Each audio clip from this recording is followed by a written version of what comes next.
नमः शिवाय। आइए सुनते हैं हरियाली अमावस्या व्रत कथा, पूजन विधि एवं महत्व। हरियाली अमावस्या इस बार गुरुवार के दिन रखी जाएगी। अमावस्या पर इस बार कई शुभ योग बन रहे हैं। इस दिन गुरु पुष्प योग के साथ अमृत सिद्धि योग और सर्वार्थ सिद्धि योग जैसे महायोग उपस्थित हो रहे हैं। इन योग में पूजा अर्चना करने के शुभ फलों की प्राप्ति होती है और जो भी शुभ काम इस दिन किए जाएंगे उसमें सफलता मिलती है।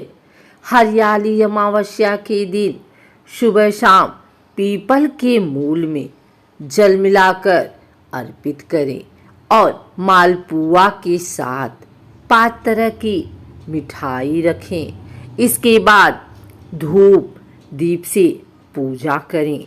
ऐसा करने से पितरों को शांति मिलती है और पितृदोष भी दूर होता है। साथ ही इस दिन तुलसी, पीपल, आंवला, अशोक वट, केला, नींबू आदि का वृक्षारोपण करना बहुत शुभ माना गया है।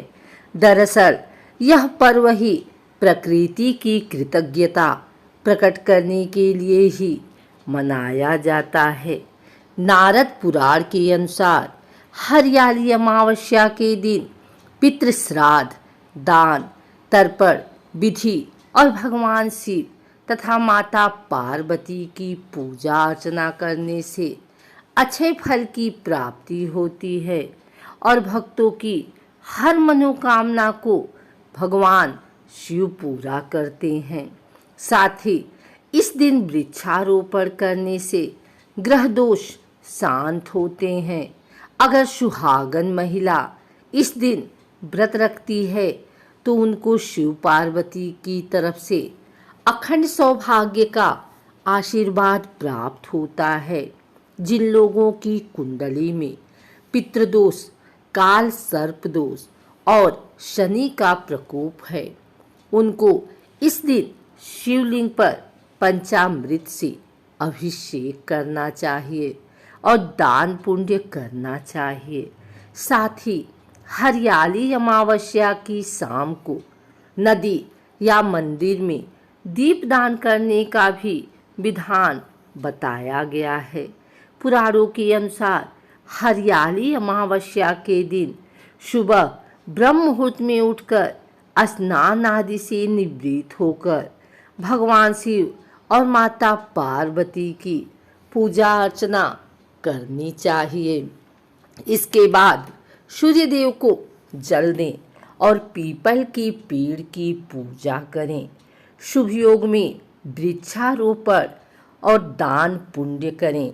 सुहागिन महिलाओं को माता पार्वती और पीपल की पूजा करने के बाद सुहाग सामग्री किसी सुहागिन महिलाओं को देना चाहिए। ऐसा करने से घर परिवार में सुख शांति मिलती है और अखंड सौभाग्य का आशीर्वाद प्राप्त होता है। इस दिन पीपल और तुलसी की सुबह शाम पूजा करनी चाहिए और भोग लगाना चाहिए। पूजा अर्चना करने के बाद गरीब व ज़रूरतमंद को भोजन भी करा सकते हैं। वहीं जो लोग हरियाली अमावस्या का उपवास रख रहे हैं वे शाम के समय भोजन ग्रहण कर सकते हैं। सावन महीने में मनाया जाने वाला यह पर्व, जिसका स्वागत बड़ी आतुरता के साथ सभी भक्त किया करते हैं, वो है हरियाली अमावस्या। इसको हरियाली के आगमन के रूप में मनाया जाता है। इस दिन किसान आने वाले वर्ष में कृषि के विकास का अनुमान लगाते हैं, शगुन करते हैं। सावन की बहार और खुशनुमे पर्यावरण का स्वागत किया जाता है।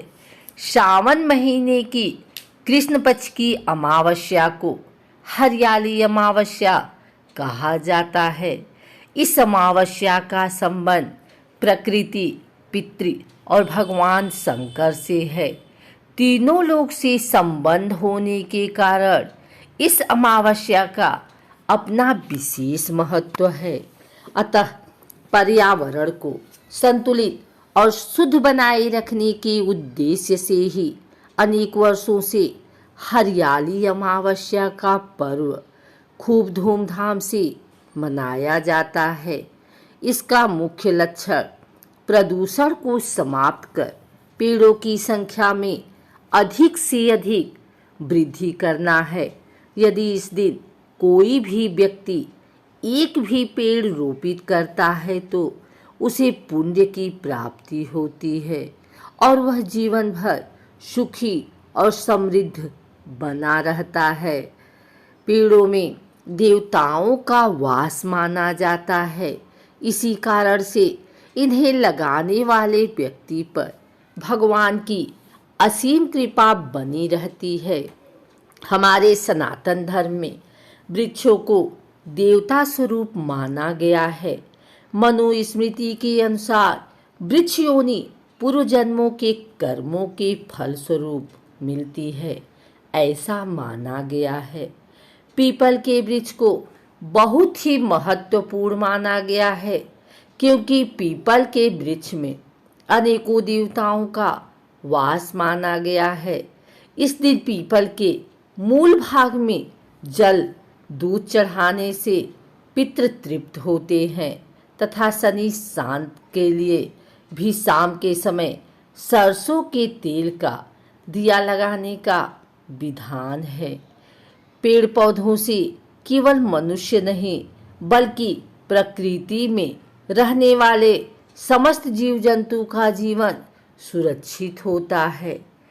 आइए सुनते हैं हरियाली अमावस्या व्रत कथा।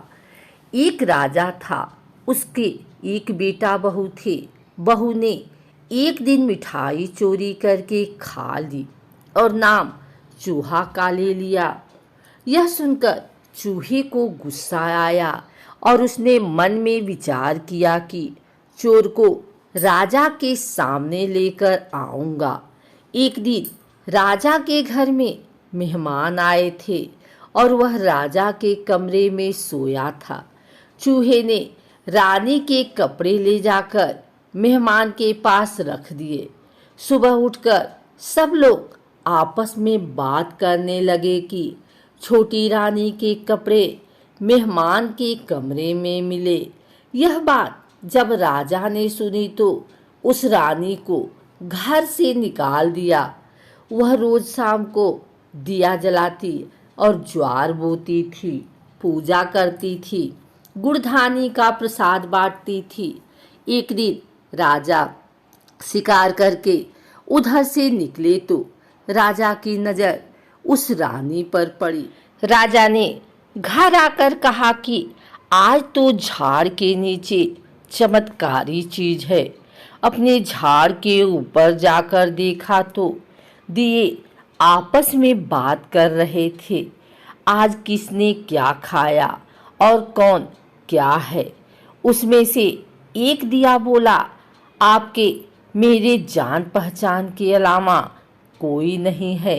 आपने तो मेरी पूजा भी नहीं करी और भोग भी नहीं लगाया। बाकी के सब दिए बोले, ऐसी क्या बात हुई। तब दिया बोला, मैं राजा के घर का हूँ।